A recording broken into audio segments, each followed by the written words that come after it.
Back on SportsBit, betting insight today, Pauly and Teddy.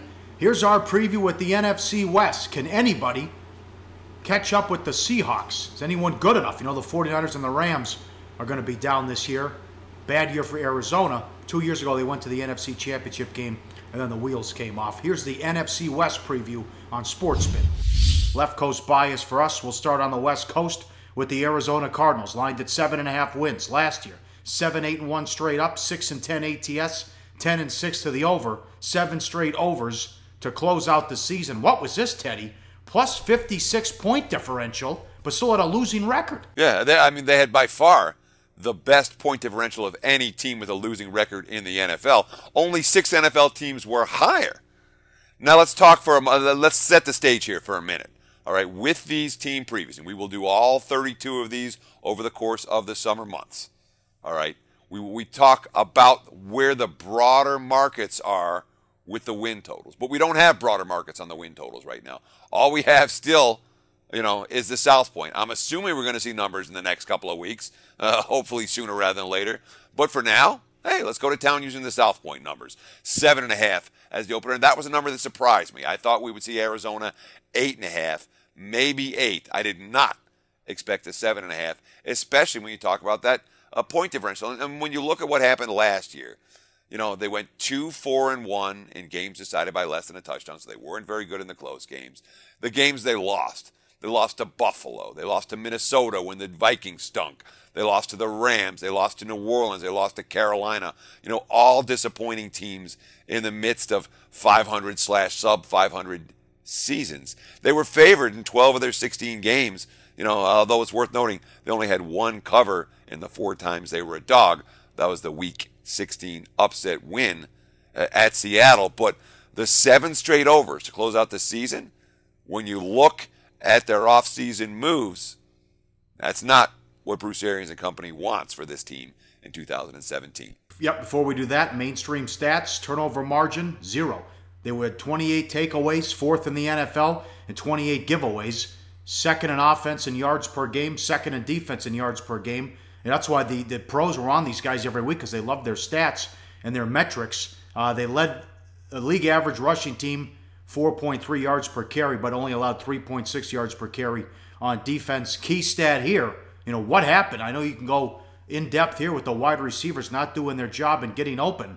They were dead last in yards per pass. Or excuse me, they were 24th in yards per pass, but in 2015 they were 1st and led the league, Teddy. Yeah, and if you want to look at one stat, that's the stat that tells you why the Arizona Cardinals were a money loser last year. The running was fine. The defense was okay. They were fine with the takeaways. They weren't great at protecting the football, but the passing game that was so good in 2014 and so good in 2015 wasn't last year. I mean, when you're talking about a 1.6 yards per pass drop-off from one year to the next, going from number 1 in the NFL to number 24 in the NFL, that's a huge move downward, and something that the Cardinals need to fix. But, their defense suffered some pretty big losses in the offseason as well when you talk about key veterans going away, and that another reason why Arizona lined as a sub 500 team. Minter gone, Jefferson gone, Swearinger, Campbell, Cooper, and Okafor. Top draft choice is Reddick. The kid from Temple and Baker will play right away. And what's the plan? I thought they were going to take a quarterback in the first round. They wanted Mahomes or Watson. Other teams were aggressive and made the moves. Kansas City and Houston moved up in front of them. Palmer will turn 38 before the season's through. Stanton's his backup. He's 33. They have an elite running back in David Johnson. What else do they have? You might say Fitz, but he's a possession receiver at this point. Yeah, look, when you're losing 5,000 defensive snaps, read those names again. Kevin Minter, Tony Jefferson, Swearinger, and Calais Campbell. Big names on the defensive side of the football. And you bring in a Reddick and a Baker. The top 2 draft choices, both of whom are going to help on that defense. But the other guys they signed defensively, win now guys. I was a little bit surprised. Anthony Bethea, Carlos Dansby, aging veterans on the defense. You have some concerns in the secondary, probably more than any other factor, a secondary that was not particularly good last year. Patrick Patterson's great on the one side, but they have safety questions, and at least they have some competition for the other cornerback job, and the nickel cornerback, Justin Bethel, Brandon Williams, and the rookie Rudy Ford, all coming in to try to shore up that secondary. But, the quarterback position, I have to call it unsettled. Palmer, when you're talking about 38-year-old QBs, and Palmer is not Tom Brady, and he's never been Tom Brady. And when you talk about QBs that have been good NFL quarterbacks at the age of 38 or higher, not many of them. Stanton was awful, last year. He's been awful in every recent chance he's gotten to come in and back up Palmer. Last year, 39% completions, more interceptions than touchdowns. The third stringer, Zach Dysert, can't play. He's a low upside third stringer. So, yeah, you got David Johnson as the elite running back. But you're right about Fitzgerald. 9.6 yards per possession last year. He does not stretch the field. You have a bunch of guys with questions. J.J. Nelson, John Brown, Jaron Brown. Brown's coming off a torn ACL. John Brown's coming off surgery to cut a cyst off his spine after major health concerns last year. So Arizona's receiving core, they need a playmaker. They didn't have one last year. If they don't find one this year, it's going to be problematic. This will help. Phil Dawson signs a 2-year deal. He's their new kicker. They had a ton of issues. Remember the Sunday night game against Seattle? Forget about it. And the special teams were a disaster for this team. How about the strength of schedule, Teddy? Well, last year, one of the top 5 easiest slates in the NFL, which made their season that much more disappointing. That being said, this year, it's only slightly tougher than last year. Still well below average in terms of strength of schedule based on this year's season win totals, not based on last year's how many games they won and last year's roster. All of my strength of schedule numbers and all the strength of schedule numbers we're going to give on this show right here on SportsBit are based on this year's win totals. That's what matters for SOS, not the mainstream stats. But of course, we don't have a lot of books to go with. I don't have a great average here with the win totals. But at first look, it's not a brutal schedule. They face the AFC South. They face the NFC East, the 2 extra games at Detroit and at home versus Tampa Bay. It's a situation where they may have some early struggles. Their first couple of weeks at Detroit, at Indy, back-to-back road games, then Dallas. An 0-3 start is going to be a problem for this team. They got to steal one of those first early games before that Monday nighter against the Cowboys. Should go 4-0 against the Niners and Rams, right? In theory, they're supposed to. They lost to the Rams last year. And when you project the divisions, I'm always when I look at an elite team in a division, I'll never project them more than 5 wins. Really hard for teams to sweep in division. It happens, but it's not easy. Arizona's not that type of team. You would project them, if I'm going to project them in division, I'm going to project them with 3.5 or 4 wins, no higher than that. Now it's the LA Rams. How about this dumpster fire? Win total 5.5. Last year 4-12 straight up, 4-11-1 ATS. I'm no longer president of the Case Keenum fan club. 9-7 to the under. Ugly numbers. Ugly. Outscored by 170 points in 16 games. Only the Browns and the 49ers had a worse point differential. Offense was held to 10 points or less 9 times. 9 times in 16 games, and scored more than 21 only twice. One of them was the Saints, I guess that doesn't count. Did not cover a single point spread in the 12 games they didn't win. What do you think, Teddy, about this horror show? Well, let's start with the mainstream stats from last year, because the one thing we want to do with each of these team previews is say, this is where the markets are at on this team. This is what they're looking at.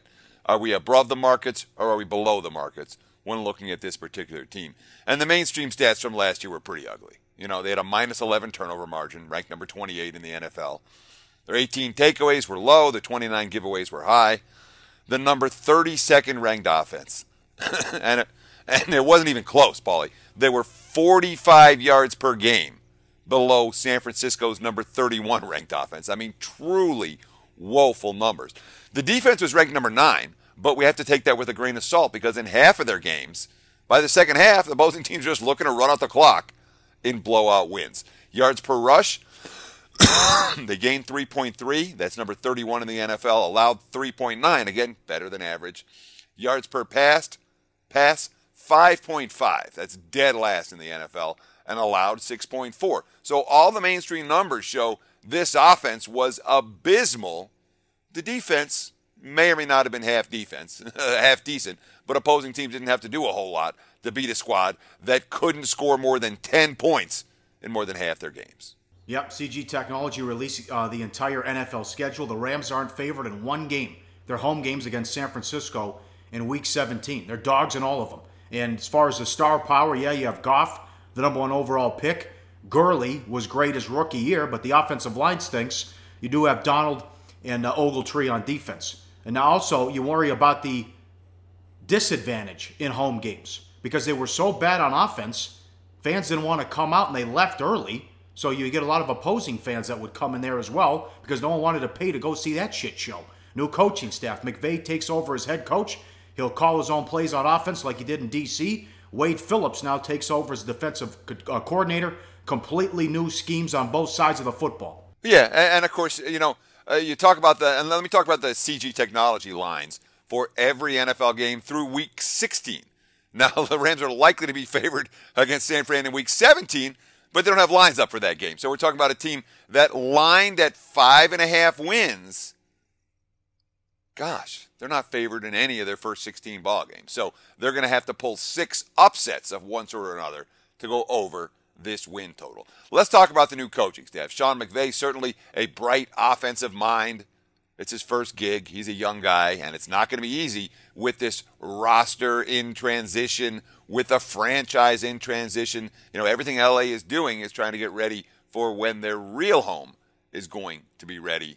Not necessarily for the 2017 season, but Wade Phillips is someone who's the master of the one-year turnaround as defense coordinator. So when you bring Wade Phillips into a defense that has some talent, you talked about Aaron Donald as a difference maker on defense. Ogletree's pretty good too.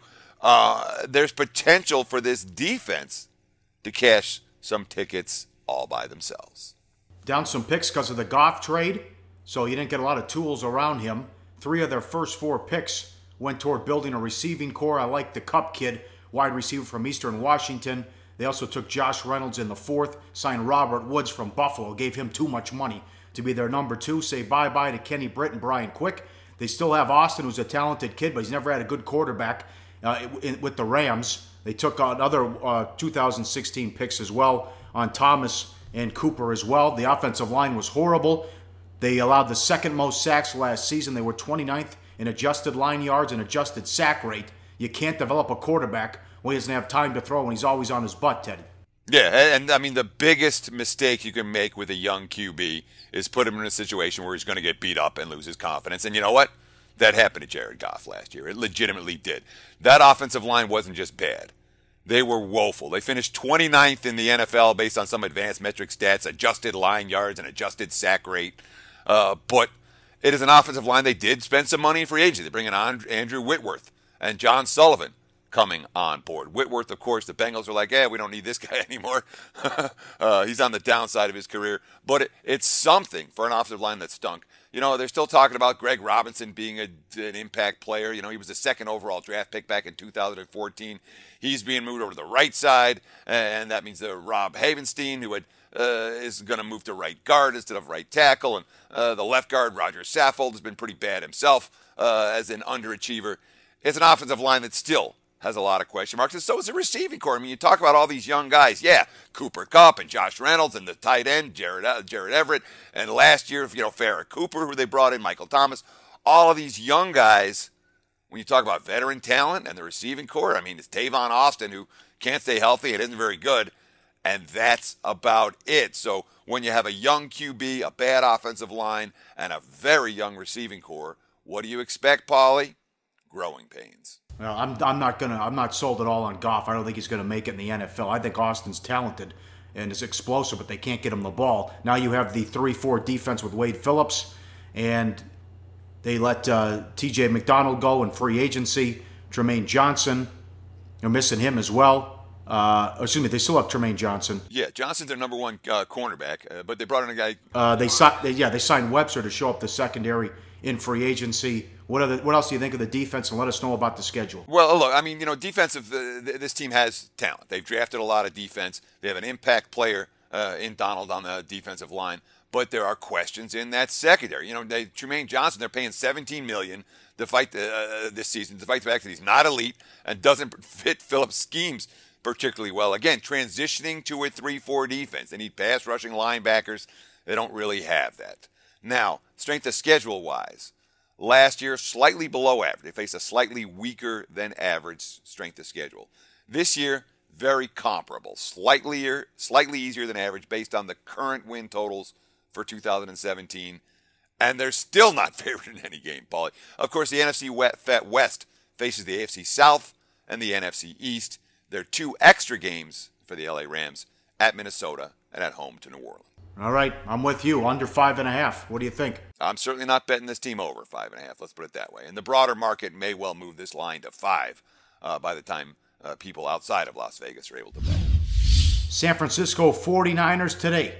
Win total 4.5 at the South Point. 2-14 straight up last year. 5-11 ATS. 10-6 to the over. Teddy, this was a terrible team. No ifs, ands, or buts about it. Yeah, and there is variance in the win total right now. You can find a 5, you can find a 4.5, and I'm not sure yet which way the market is going to move on this team. I can't imagine we're going to see a lot of over money on San Francisco. Talk about that they went 2-14. Both their wins, both straight up wins, excuse me, came against the Rams, and they were actually favored 3 times last year.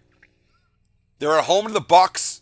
That's a line that looks weird. They were home to the Jets, and they were -1 at the close on the road at Chicago.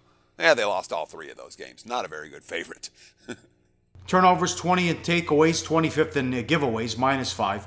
4.9 yards per play on offense, bottom 3 in the NFL. 4.4 yards per rush, slightly above average, ranked 28th. 6.4 yards per pass, below average. 47 sacks, 3rd worst in the NFL. What do you have on this defense? Yeah, so let's start with the stats from last year, okay? They couldn't move the ball on offense, and they're bottom 3 in the league. They were decent running the football, but that's because teams weren't worried about their passing game at all. They said, you want to run against us, go for it. And the 6.4 yards per pass, that was where the 28th ranking is. The 4.4 yards per rush, slightly above average. So clearly it's a team that's coming from a pretty low space. Now, defensively last year, they were pretty bad. 96.9 QB rating allowed on defense. That's bottom 6. 4.8 yards per rush allowed. That's tied with Miami for dead last in the NFL. The only thing they got right last year, they were decent at sacking opposing quarterbacks with 33 sacks. But all that's last year now. A new broom sweeps clean, Pauly. Kyle Shanahan coming in for the 2017 campaign as a new head coach. What do you think? He's got a 6-year deal. So does John Lynch, the GM.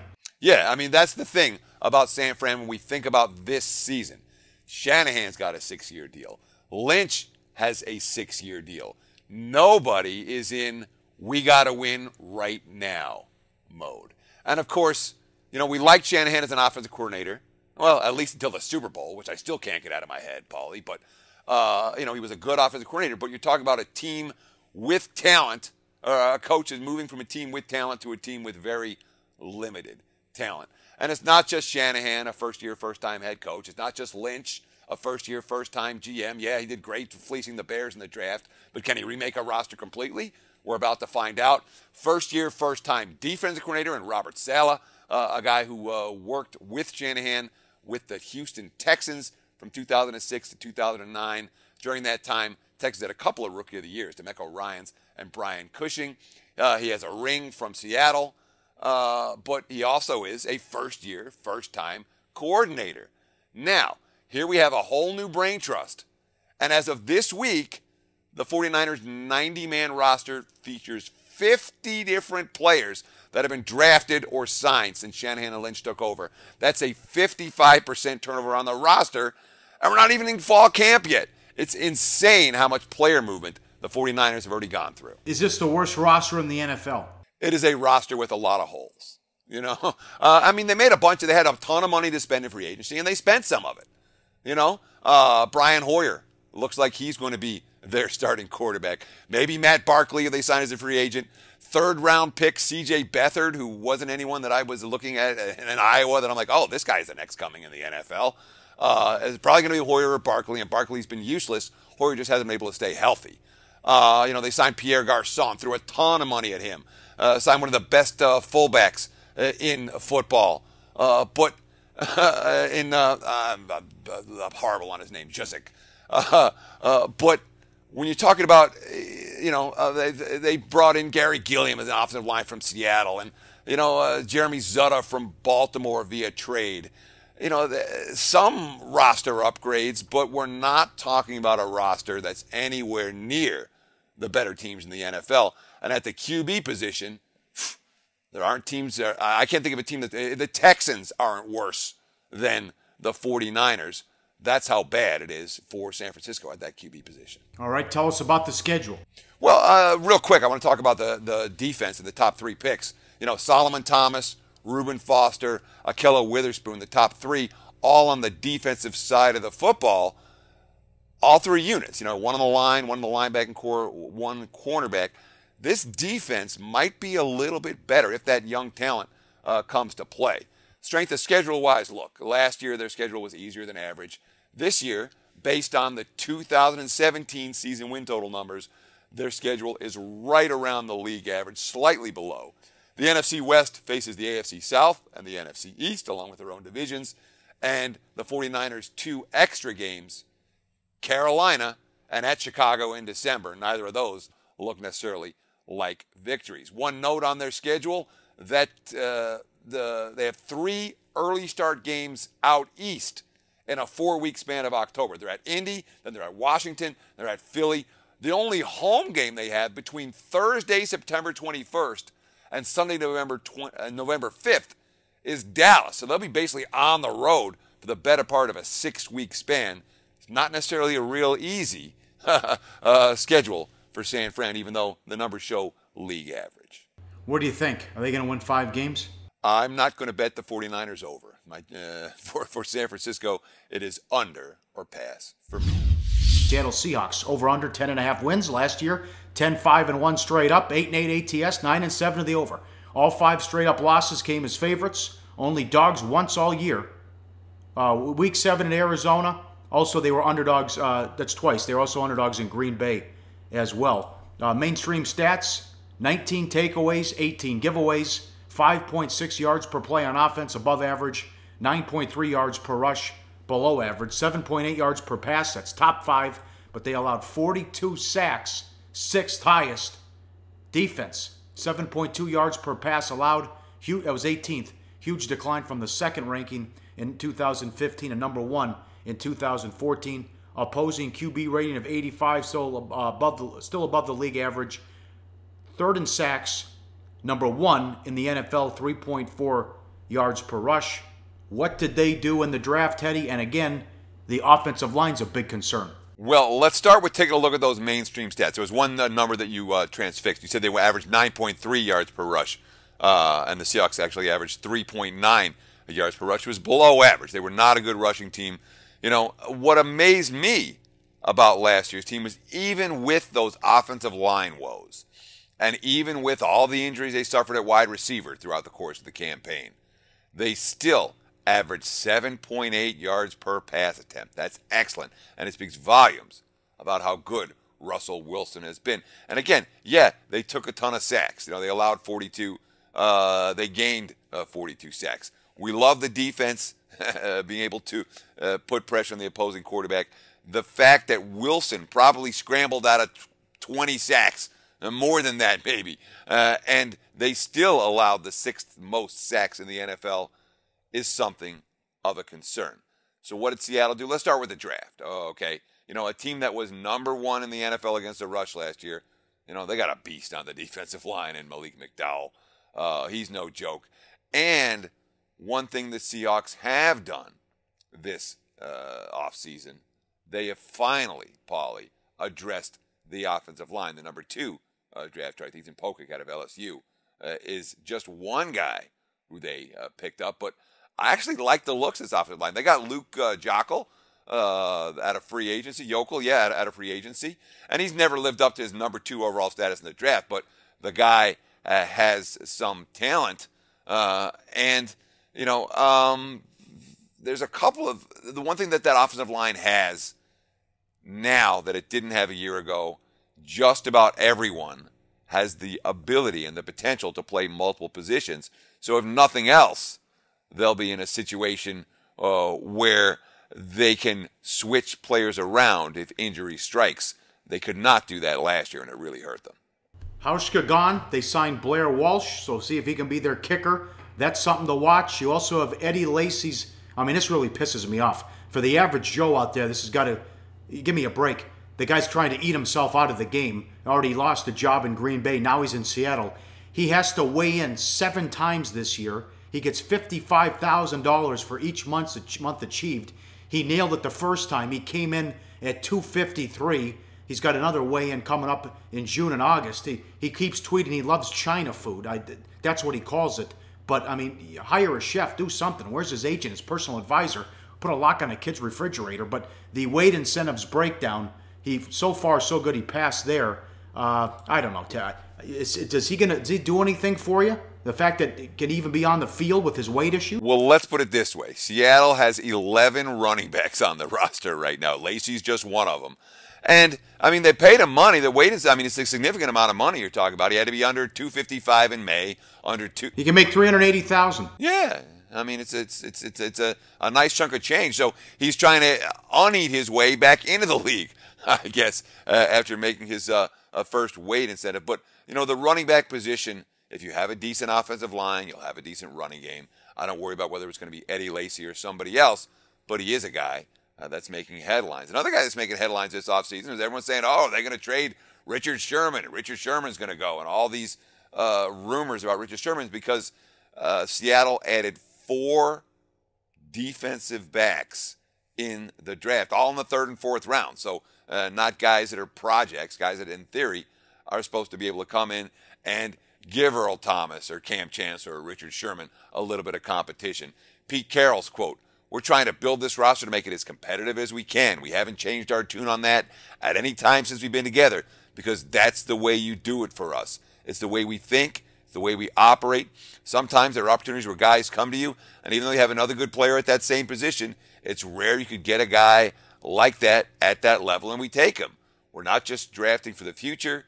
We're not just drafting for right now. This is a strong draft in the DB section, so it just kind of happened. We had opportunities to get guys. We may put together one of the great backup groups you've ever seen, and that may be what this is for the future. That would be a great thing that happened. But meanwhile, allow these guys to compete to start, and that pushes Earl, and it pushes Cam, and it pushes Sherman, it pushes everybody out here. That's how it goes, and they know that." Long quote from Carroll, but I think it speaks volumes about what he wants to do, bringing that competition in. But it's not just about competition. It's also, Pauly, about a bunch of guys coming back from injury.